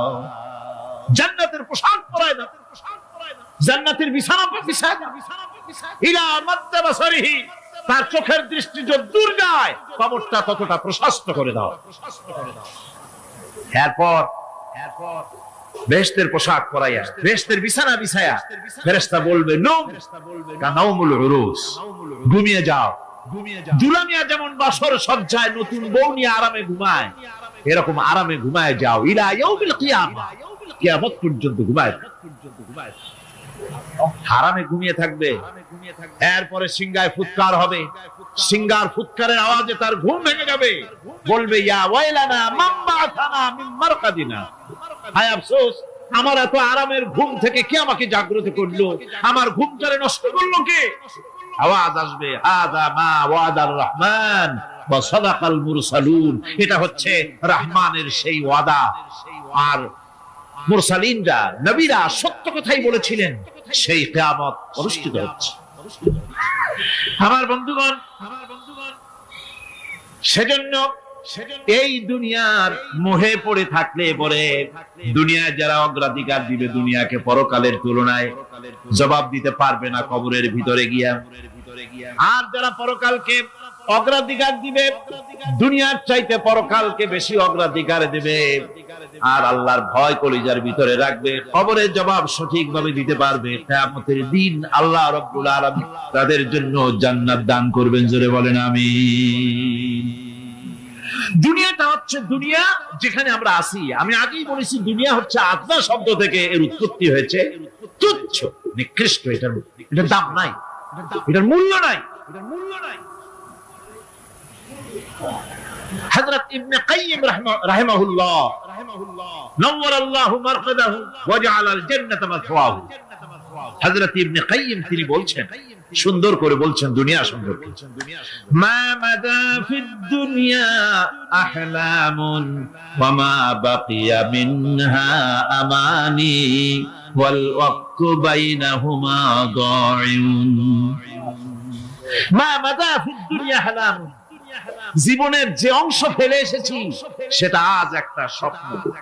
ওয়া মা বাকিয়া মিনহা আমানি, আর জীবনের যে অংশ সামনে বাকি আছে সেটা এখন একটা আকাঙ্ক্ষা। ওয়াল ওয়াক্তু বাইনাহুমা দাইউন, আর এর মাঝখান থেকে সময় সব চলে যাচ্ছে। কত বড় কথা চিন্তা করেছেন? জীবনের যে অংশ ফেলে এসেছি তা আজকে স্বপ্ন, তা কি বলেন? স্বপ্ন। আর সামনে যা আছে সেটা আকাঙ্ক্ষা, আর মাঝখান থেকে সময় সব চলে যাচ্ছে। এরপরে তিনি বলছেন, ওয়ামাই ইয়াসহাবিদ দুনিয়া ইয়াকুন মিসলা কাবিদিন আলাল মাই খালাতুহু ফুরুজুল আসাবিঈ। দুনিয়াদারের অবস্থা হচ্ছে এই, কেউ যদি দুই হাতে পানি খামসায় ধরে, দুই হাতে কি ধরছে বলেন? দুই হাতে পানি খামসায় ধরেছে, খুব মজবুত করে ধরেছে, দুই মুঠ পানি। বলেন থাকবে কতটুকু? কতটুকু থাকবে? এক ফোঁটাও থাকবে না। কারণ তার আঙ্গুলের ফাঁক তার সাথে খেয়ানত করবে, আঙ্গুলের ফাঁক দিয়া পানিগুলি সব বেরিয়ে চলে যাবে। সুতরাং দুনিয়া যারা চায় তারা ঠিক পানি খামসায় ধরলে পানি যেমন হাতের ভেতর থেকে খেয়ানত করে চলে যায়, যারা দুনিয়া চায় দুনিয়াও তাদেরকে এভাবে ফাঁকি দিয়ে চলে যায়। তবুও দুনিয়ার মায়া মানুষের এত বেশি। আল্লাহর নবী বলেন, লাউ কানা লি ইবনি আদামা ওয়াদিন মিন যাহাবিন লাহাব্বা ইয়াকুনা লাহু সারিন। এই পৃথিবীতে যদি কাউকে একটা মাঠ ভরে যদি সোনা দেওয়া যায়, লোকটা বলবে রব্বুল আলামিন, আমি যদি আরেকটা মাঠ এরকম সোনা ভরা পেতাম। দ্বিতীয় আরেকটা মাঠ দেওয়া হলে আবার বলবে যদি তৃতীয় আরেকটা মাঠ সোনা ভরে যদি পেতাম। নবীজি বলেন, ওয়ালা ইয়ামলাউ জাওফু ইবনু আদামা ইল্লা তুরাব। মানুষের পেট 3.5 হাত মাটি ছাড়া, কবরের মাটি ছাড়া মানুষের পেট ভরবে না। আরো চাই, আরো চাই, চাওয়ার কোনো শেষ নাই। মানুষ এভাবে করে দুনিয়ার মহব্বতে এমনি পাগল হয়ে যায়, শুধু দুনিয়ার মহব্বত, পরকালকে বেমালুম ভুলে যায়। আমি কিন্তু এই কথা বুঝাতে চাই নাই যে পরকালের মহব্বতে, পরকালের ভয়তে বা পরকালের জন্য দুনিয়া আপনি বাজার ঘাট, বেচা কিনা, ব্যবসা বাণিজ্য সবকিছু ভুলে যান, না তা নয়। ভুল বোঝার কোনো কারণ নাই। পরকালকে অগ্রাধিকার দিতে হবে, মানে দুনিয়াটা চিরস্থায়ী জায়গা নয়। চিরস্থায়ী হচ্ছে কোনটা? আখিরাত। চিল্লা এখন কোনটা? সুতরাং এখানে যা করতে হবে, আখিরাতের জবাবদিহিমূলক জীবন যাপন করতে হবে। আপনি ব্যবসা করবেন, ওজনে কম দিতে পারবেন না, আপনি খাদ্যে ভেজাল দিতে পারবেন না, চুরি করতে পারবেন না, ডাকাতি করতে পারবেন না, জেনা করতে পারবেন না, বদমাশি করতে পারবেন না, মদ খেতে পারবেন না, সন্ত্রাসী হতে পারবেন না, হাইজ্যাকার হতে পারবেন না, চাঁদাবাজ হতে পারবেন না, মুনাফাখোর হতে পারবেন না, আপনি চোরা কারবারি হতে পারবেন না, ঘুষখোর হতে পারবেন না, সুদখোর হতে পারবেন না। এই সব কাজ পরকালকে বিশ্বাস করলেই এ সমস্ত কাজ থেকে মানুষ বিরত থাকতে পারে। কথা ঠিক কিনা? এটাই হচ্ছে। সুতরাং এই পৃথিবী থাকবে না, এটা কি চিরকাল থাকবে না? এর একটা পরিসমাপ্তি ঘটবে। যেমন করে সারা বছর লেখাপড়া করার পর কলেজে, বিশ্ববিদ্যালয়, মাদ্রাসায়, হাই স্কুলে, সব জায়গায় সারা বছর লেখাপড়া করার পর যেমন পরীক্ষা দেওয়ার একটা দিন আসে, সারা বছর ব্যবসা করার পর হিসাব নিকাশ করার যেমন একটা সময় আসে, সারা মাস চাকরি করার পর বেতন পাওয়ার যেমন একটা দিন আসে, সারা জীবন চাকরি করার পর পেনশন পাওয়ার যেমন একটা সময় আসে, অনুরূপ ভাবে এই দুনিয়া যেদিন শেষ হয়ে যাবে, আল্লাহ নির্ধারিত সময় শেষ হয়ে যাওয়ার পর একটা সময় আসবে যখন আল্লাহ রাব্বুল আলামিন সব শেষ করে দিবেন, লন্ডভন্ড হয়ে যাবে, কিছু থাকবে না। কোরআনে কারিমে আল্লাহ সব বলেছেন, কোরআনে সব আল্লাহ বলে দিয়েছেন। আল্লাহ পাক বলেন এই পৃথিবীর সব কেমন ভাবে ধ্বংস হবে তার চিত্র আল্লাহ পাক কোরআনে কারিমে তুলে ধরেছেন। ইযাস সামাউ ফাতারাত ওয়া ইযাল কাওয়াকিবু তাসারাত ওয়া ইযাল বিহারু ফুজ্জিরাত ওয়া ইযাল কুবুরু বু'সিরাত। যখন আকাশসমূহ দীর্ঘ বিদীর্ণ হয়ে যাবে, তারকাগুলি বিক্ষিপ্ত হয়ে ছিটকে পড়বে, আর সমুদ্রগুলি উচ্ছ্বসিত হয়ে পড়বে, কবরগুলি সব তার ভেতরে যা আছে উদ্গীরণ করে দেবে, তারকাগুলি স্থিমিত হয়ে যাবে। এরপরে সমস্ত আকাশগুলি সিজিল্লিল কুতুব, কিতাবের পৃষ্ঠার মতো একটার পরে একটা ঠাস ঠাস করে পড়তে থাকবে, চূর্ণ বিচূর্ণ হয়ে ভেঙে চুরে একাকার হয়ে যাবে। পাহাড়গুলিকে উড়িয়ে দেওয়া হবে, চন্দ্র এবং সূর্য একাকার হয়ে। আল্লাহ রাব্বুল আলামিন বলেন ফাইদা বারিকাল বাসার ওয়া খাসাফাল কমার ওয়া জুমিআশ শামসু ওয়াল কমার। চক্ষু যখন বিস্ফারিত হয়ে যাবে, চাঁদ যখন তার আলো হারিয়ে ফেলবে, সূর্য যখন তার আলো হারিয়ে ফেলবে, চাঁদ আর সূর্য সব একাকার হয়ে যাবে, সেই সময়ের অবস্থাটা কি চিন্তা করো। মানুষ হয়রান হয়ে দৌড়াদৌড়ি করবে। ওয়া হুমিলাতিল আরদু ওয়াল জিবালু ফাদুক্কাতা দাক্কাতান ওয়াহিদা। জমিন এবং পাহাড়গুলির মধ্যে আল্লাহ রাব্বুল আলামিন সংঘর্ষ বাঁধিয়ে দিবেন, পাহাড়গুলি ভেঙে চুরে টুকরা টুকরা হয়ে যাবে, পাহাড়গুলি উঁচু করে জমিনের উপরে আছাড় মেরে আল্লাহ রাব্বুল আলামিন ভেঙে চুরে চুরমার করে দিবেন। সুবহানাল্লাহ। রাসূল করিম সাল্লাল্লাহু আলাইহি ওয়াসাল্লাম আখিরি শাবানে খুতবা পেশ করেছিলেন এবং সেই খুতবায় তিনি বলেছিলেন, হে উপস্থিত জনগণ, হে মানব মণ্ডলী, আল্লাহ পাক আমাদের জন্য একটি পবিত্র মাস আমাদেরকে দিচ্ছেন, দান করেছেন, যে মাসটির নাম হচ্ছে রমাদান। রমাদান হচ্ছে রামদুন, রা মিম দত, রম ধাতু থেকে উৎপত্তি, এর অর্থ হচ্ছে জ্বালানো, পুড়িয়ে দেওয়া, ভস্ম করে দেওয়া। রমাদান, রমজান মুবারকে যারা নাকি সিয়াম সাধনা করে, আত্মত্যাগ করে, অর্থাৎ তিতিক্ষা, ত্যাগ এবং তিতিক্ষা করে, রমজান মুবারকে আল্লাহ পাক যেভাবে রোজা চান ওইভাবে যারা রোজা রাখে, তাদের সমস্ত গুনাহ সমূহকে আগুন যেমন আবর্জনাকে জ্বালিয়ে দেয়, রোজা যদি সঠিকভাবে কারো হয় তাহলে তার গুনাহগুলিকে এইভাবে জ্বালিয়ে ভস্ম করে দেয়। সুবহানাল্লাহ বিহামদিহি। এই রমজান আমাদের সামনে। আমি আমার আলোচনার শুরুতে আমি আপনাদের খেদমতে আরজ করতে চাই যে মাসটির মধ্যে আমরা প্রবেশ করতে যাচ্ছি, দুটি জিনিস আমাদের সামনে এখন। একটি হচ্ছে আমরা মাহে রমজানকে ইস্তেকবাল করতে যাচ্ছি, মাহে রমজান আমাদের সামনে। দোয়া করে নেই যে আল্লাহ পাক এই পবিত্র রমজানের সম্মান করার মতো তৌফিক আমাদেরকে দান করো, আর যেভাবে রোজা রাখলে পরে তুমি খুশি হও সেইভাবে আমাদেরকে রোজা রাখার তৌফিক দান করো, বলি আমিন।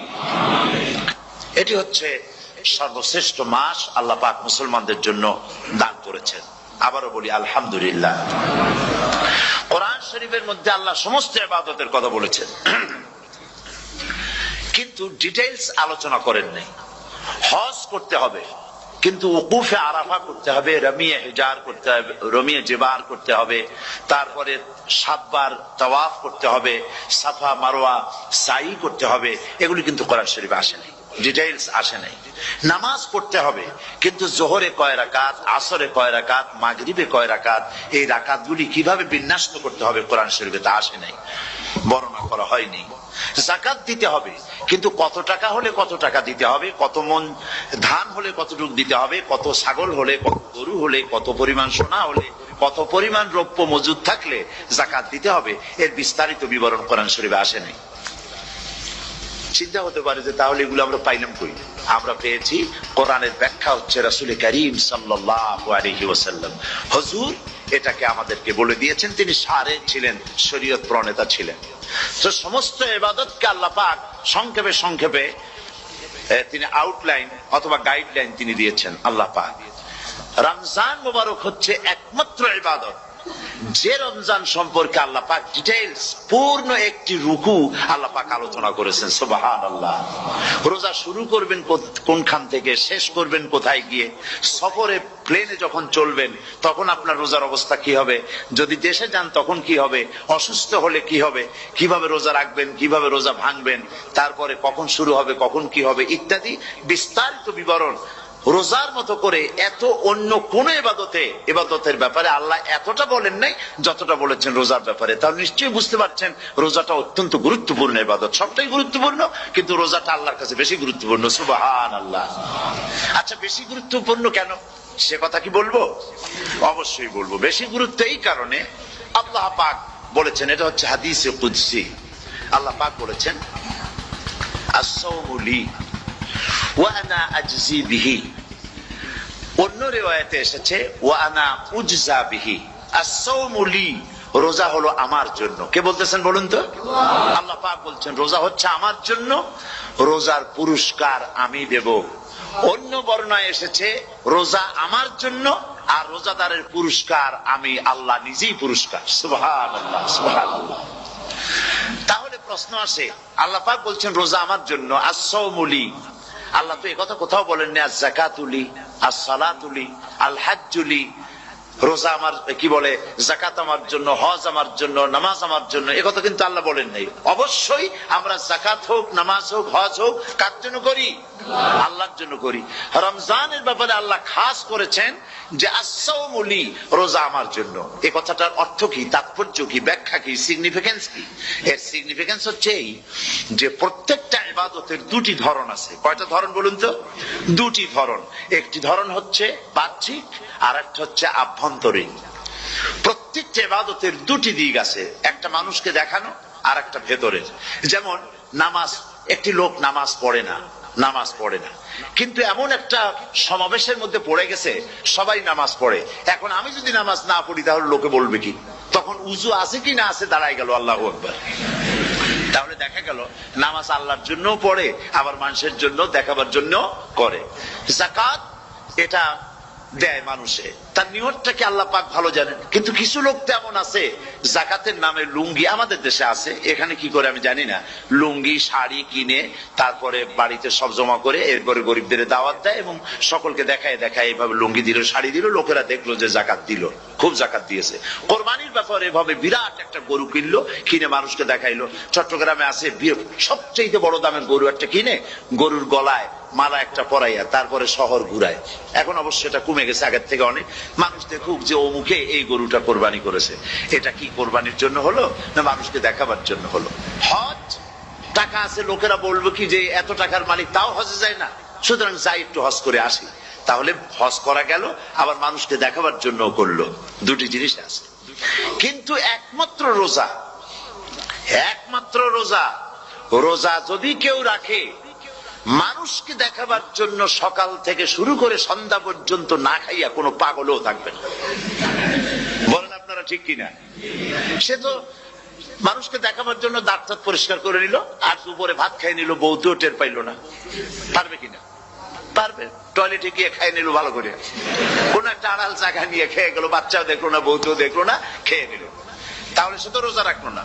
আল্লাহ পাক বলছেন আস-সাওমু লি, রোজা হচ্ছে আমার জন্য। যে রোজা রাখে আমার জন্যই রাখে, মানুষকে দেখাবার জন্য সারাদিন না খেয়ে থাকার কোনো প্রশ্নই ওঠে না। সুবহানাল্লাহ।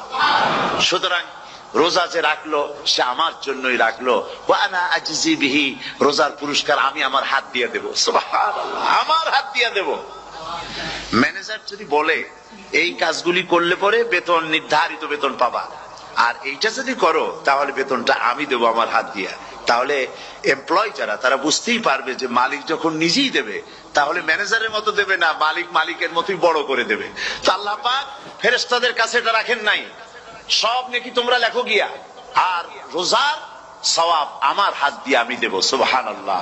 এরপরে আল্লাহ পাক বলছেন, অন্য রিওয়ায়াতে এসেছে রোজা আমার জন্য আর রোজাদারের পুরস্কার আর কিচ্ছু না, রোজাদারের পুরস্কার আমি আল্লাহ নিজেই পুরস্কার হয়ে যাব। সুবহানাল্লাহ।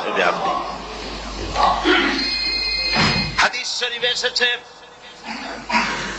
রোজা রাখলে পরে ক্ষুধার কারণে, খালি পেটে থাকার কারণে টক্সিন জাতীয় এক প্রকারের গ্যাস তৈরি হয় পেটের ভেতরে, স্টমাকের মধ্যে, ফলে মুখে এক রকমের দুর্গন্ধের সৃষ্টি হয়। নবীজি বলেছেন রোজাদারের মুখের থেকে যে গন্ধ বের হয়, আল্লাহ পাকের কাছে রোজাদারের মুখের গন্ধ মেশক আম্বারের চাইতে বেশি পবিত্র। আপনার মুখের গন্ধটাও আল্লাহর কাছে পবিত্র। রোজাদারের জন্য, রোজাদারদের জন্য জান্নাতের একটি দরওয়াজা খাস করে রাখা হয়েছে, যার নাম রায়্যান। এই দরওয়াজা রোজাদারদের জন্য কেবল বেগুনি, সালাদ, তরমুজ, মিষ্টি, তারপরে আম্বালা সুইট মিটের নানান রকমের মিষ্টি, এরপরে মুড়ি, কত কিছু সব সামনে নিয়ে বসে আছে। দেখছেন অবস্থা? সমস্ত কিছু সামনে বসা, ঘড়ির দিকে তাকানো। আপনি যদি 5 মিনিট আগে খান, ফেরেশতা এসে মুখের উপর থাপ্পড় মারবে, বেটা খাইলি কেন? বলবে কেউ? বলবে না। কোন ফেরেশতা লাঠি নিয়ে দাঁড়ায় আছে? দাঁড়ায় নাই, কিন্তু আপনি খাচ্ছেন না কেন? সুবহানাল্লাহ, সুবহানাল্লাহ বলবেন না? অন্তত 1500 বছর আগে আল্লাহ রাব্বুল আলামিন নির্দেশ করে রেখেছেন, সূর্য সাদা হওয়া থেকে, পূর্ব দিগন্ত সাদা হওয়া থেকে শুরু করে পশ্চিম দিগন্তে যখন কালো হয়ে কালো রেখা দেখা দেবে, যখন মাগরিব হয়ে যাবে, সূর্যাস্ত যাবে, ততক্ষণ পানাহার আর স্ত্রী সম্ভোগ থেকে বিরত থাকো।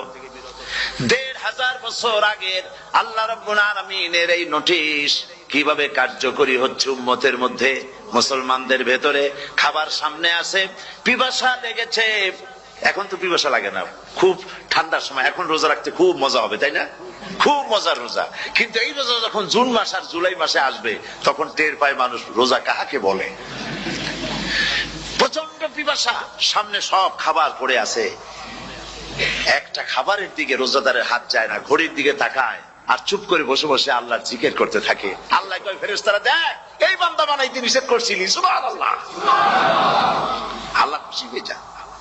রোজাদার অপেক্ষা করতে থাকে, ঠিক যখন কাটায় কাটায় সময়টা এসে গেছে, তখন আল্লাহর নাম করে খুরমা দিয়ে, পানি দিয়ে ইফতার শুরু করে দিল। আল্লাহ পাক খুশি হয়ে গেলেন।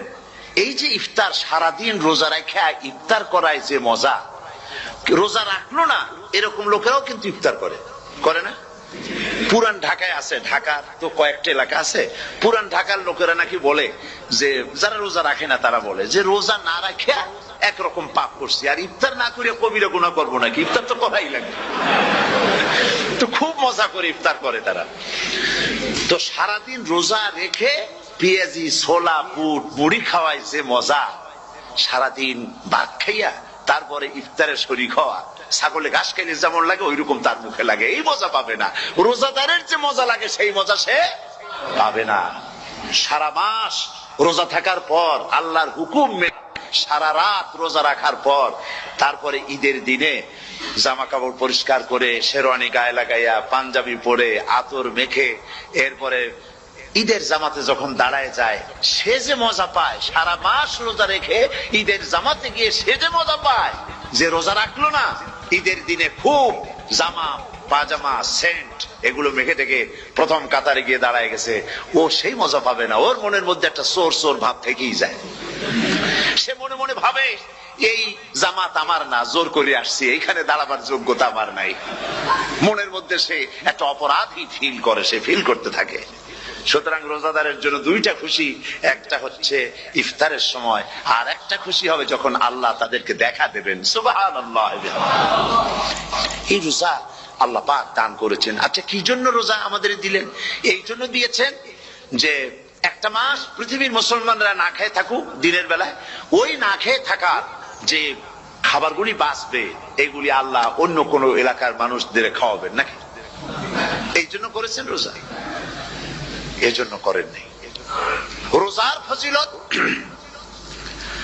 আল্লাহর নবী বলেছেন, রমজান মুবারকের এত ফজিলত, মানুষ যখন কোন ইবাদত করে, আল্লাহ পাক সেই ইবাদতের নেক আমলের সওয়াব 10 থেকে শুরু করে 700 পর্যন্ত বাড়ায় দেন। 10 থেকে শুরু করে 700 করে 700 বাড়ায় দেন, ইল্লা সাওম, রোজা ছাড়া। নবীজি বলেছেন, রমজান মুবারকে কেউ যদি একটি নফল কাজ আদায় করে, একটি নফল ইবাদত করে, অন্য মাসের একটি ফরজ আদায় করার সওয়াব আল্লাহ পাক নামায়ে আমলে দিয়ে দিবেন। রমজান মুবারকে কেউ যদি একটি ফরজ আদায় করে, অন্য মাসের 70টি ফরজ আদায় করার মতো সওয়াব আমলনামায় আল্লাহ দিয়ে দিবেন। সুবহানাল্লাহ। এই মাস আমাদের সামনে। আল্লাহু আকবার বলি, আল্লাহু আকবার বলি, আলহামদুলিল্লাহ। এই পবিত্র মাস আমাদের সামনে। এই মাসে এত সওয়াব, নফল হয় ফরজের মতো, আর ফরজ হয় 70টা ফরজের মতো। এত সওয়াব কেন হইল? আমরা না খেয়ে থাকি সেই জন্য নাকি? বলতে পারেন কেন হলো? একটি কারণ, শাহরু রমাদান আল্লাযী উনজিলা ফীহিল কুরআন। সুবহানাল্লাহ বলবেন না?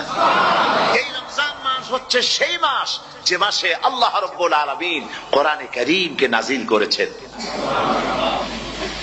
এই মাসের মধ্যে একটি রাত আছে, খায়রুম মিন আলফি শাহর, যে রাতটি 1000 মাসের চাইতে বেশি গুরুত্বপূর্ণ আল্লাহর কাছে। সুবহানাল্লাহ। একটি রাত 1000 মাসের চাইতে গুরুত্বপূর্ণ। 1000 মাস ক্যালকুলেটর দিয়ে হিসাব করলে দেখা যায় যে 1000 মাসে 83 বছর 4 মাস হয়। তাহলে তার অর্থ কি এই যে একটানা 83 বছর 4 মাস ইবাদত করলে যে সওয়াব হবে, এই রাত্রে ইবাদত করলে সেই সওয়াব হবে? হতে পারে, এরকম হতে পারে, কিন্তু ব্যাখ্যাটা কি? ব্যাখ্যাটা হচ্ছে আরবিতে আলফুন শব্দ দিয়ে 1000 বোঝানো হয় না। আরবিতে যখন আলফুন বলা হয় তাহলে বোঝা যায় সংখ্যাধিক্য, বিপুল সংখ্যা, হাজার হাজার হাজার হাজার, থাউজেন্ডস এন্ড থাউজেন্ডস। এইটাকে বোঝানোর জন্য আরবিতে ব্যবহার করা হয় আলফুন, হাজার হাজার। তাহলে আল্লাহ কি বুঝাতে চাচ্ছেন? আল্লাহ রাব্বুল আলামিন তিনি আয়াত দ্বারা বুঝাতে চান, এর ব্যাখ্যা হচ্ছে এই পৃথিবীর মানবতার কল্যাণের জন্য, এই পৃথিবীর মানুষের ভালাইয়ের জন্য, মঙ্গলের জন্য হাজার হাজার মাস ধরে এই পৃথিবীর মানুষের যে কল্যাণ হয় নাই, এই রমজান মুবারকে একটা রাত আছে যেই রাতে আল্লাহ রাব্বুল আলামিন মানবতার সেই কল্যাণ করেছেন। সেই কল্যাণ কি দিয়ে করেছেন? শাহরু রমাদান আল্লাযী উনজিলা ফীহিল কুরআন, কোরআন নাযিল করে পৃথিবীর মানুষকে সেই কল্যাণ আল্লাহ দিয়েছেন। সুবহানাল্লাহ। বন্ধুগণ, কোরআন, কোরআন কি নিয়ামত আমাদের কাছে! সেই নিয়ামতকে আমরা চিনলাম না, আমরা বুঝতে পারলাম না কত বড় নিয়ামত আল্লাহ আমাদের দান করেছেন। এই কোরআন যেন আপনি শুনতে পারেন, পড়তে পারেন, বুঝতে পারেন, সেই জন্য আল্লাহ রাব্বুল আলামিন শরিয়াত কি সুন্দর ব্যবস্থা করেছে। কোরআন শোনার জন্য রমজান মুবারকে তারাবিহের নামাজের ব্যবস্থা করা হয়েছে। সুবহানাল্লাহ, সুবহানাল্লাহ। যারা সব সময় পড়তে পারেন না, কোরআন তেলাওয়াত জানেন না, অথবা সারা বছরও এক খতম কোরআন শরীফ পড়া হয় না, শরিয়াত কি সুন্দর বিধান করলো যে আপনি যেন 30 পারা কোরআন শরীফ শুনতে পারেন। এই ব্যবস্থা তারাবিহের নামাজের মধ্যে শরিয়াত করে দিয়েছে। আলহামদুলিল্লাহ, আলহামদুলিল্লাহ। যাদের টাকা কড়ি আছে আমি তাদেরকে অনুরোধ করব, যদি পারেন তাহলে মেহেরবানি করে রমজান মুবারকে উমরা পালন করবেন। আমি উমরার নিয়ত করেই এসেছি, ঢাকা থেকে উমরার নিয়ত করেই এসেছি, আপনাদেরকে দেখে গেলাম। আর আমি এখান থেকে ডাইরেক্ট মদিনা মুনাওয়ারায় চলে যাব ইনশাআল্লাহ। লাইলাতুল কদর পর্যন্ত হারামাইনুশ শরীফাইনে কাটাতে চাই, নিয়ত করেছি। আপনারা দোয়া করুন আল্লাহ যেন কবুল করেন। কি মজা যখন আপনি হারামাইনুশ শরীফাইনে যখন তেলাওয়াত শুনবেন, আপনার কাছে মনে হবে যেন কোরআন শরীফ নাযিল হতেছে। সুবহানাল্লাহ। সেখানে তো নামাজের পরে হাত তুলে মুনাজাত করা হয় না, শুধুমাত্র রমজান মুবারকে বেতেরের নামাজের মধ্যে ইমাম সাহেব হাত তুলে মুনাজাত করেন।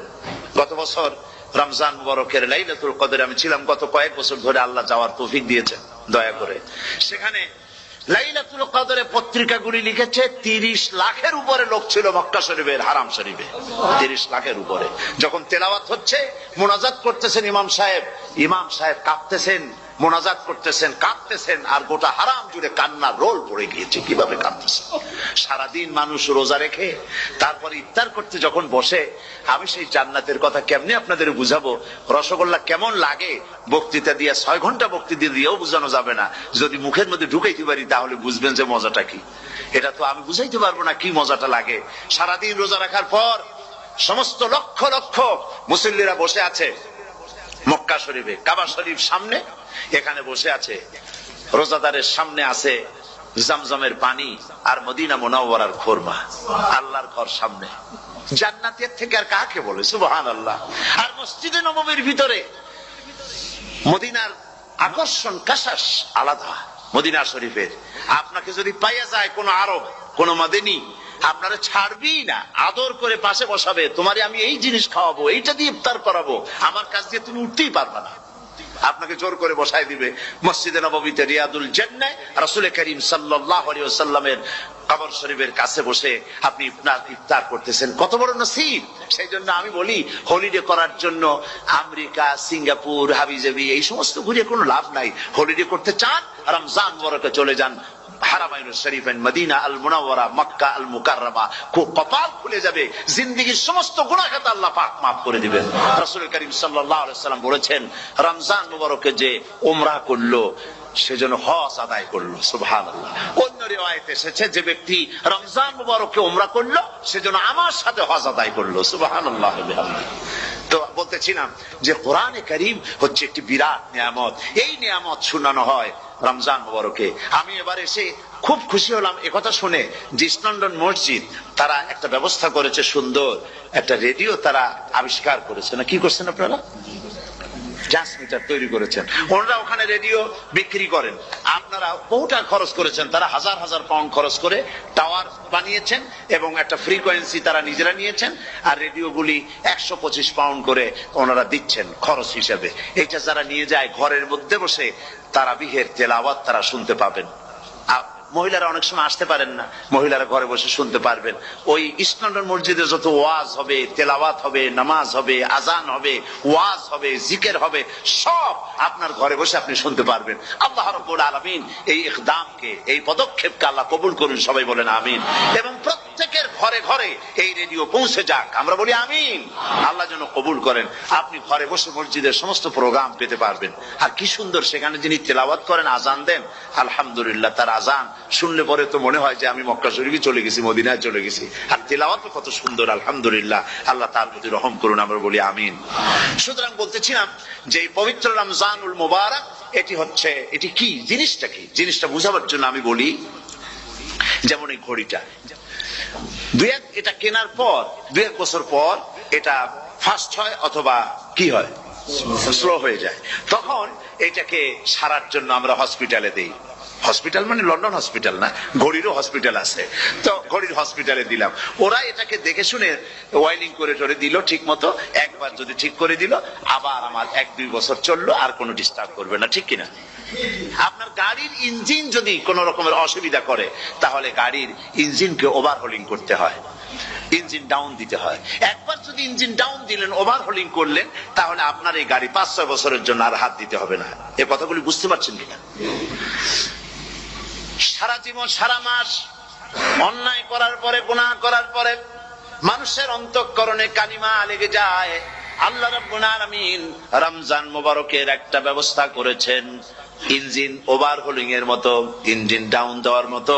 আপনার কালকে, আপনার আত্মাকে, আপনার বিবেককে, আমার বিবেককে পরিষ্কার করার জন্য রমজান মাস করে দিয়েছেন। রমজান মুবারকের একটি মাসের কোর্স যদি কমপ্লিট করা যায়, তাকওয়া দিয়া যদি ভরে দেওয়া যায়, তাহলে বাকি 11 মাস আরামসে চলবে, কোনো অসুবিধা হবে না।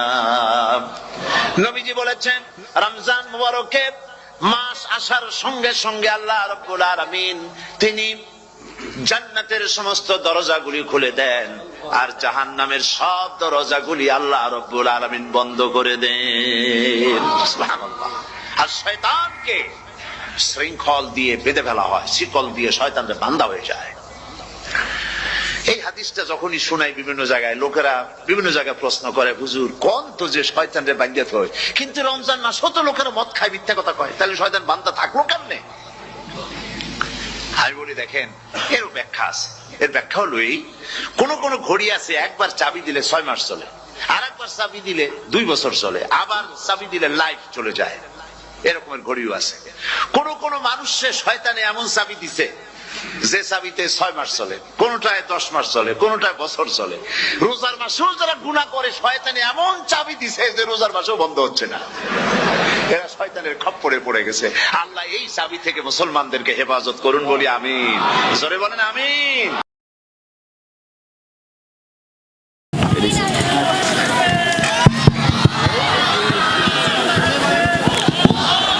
আসসালামু আলাইকুম ওয়া রাহমাতুল্লাহি ওয়া বারাকাতুহু।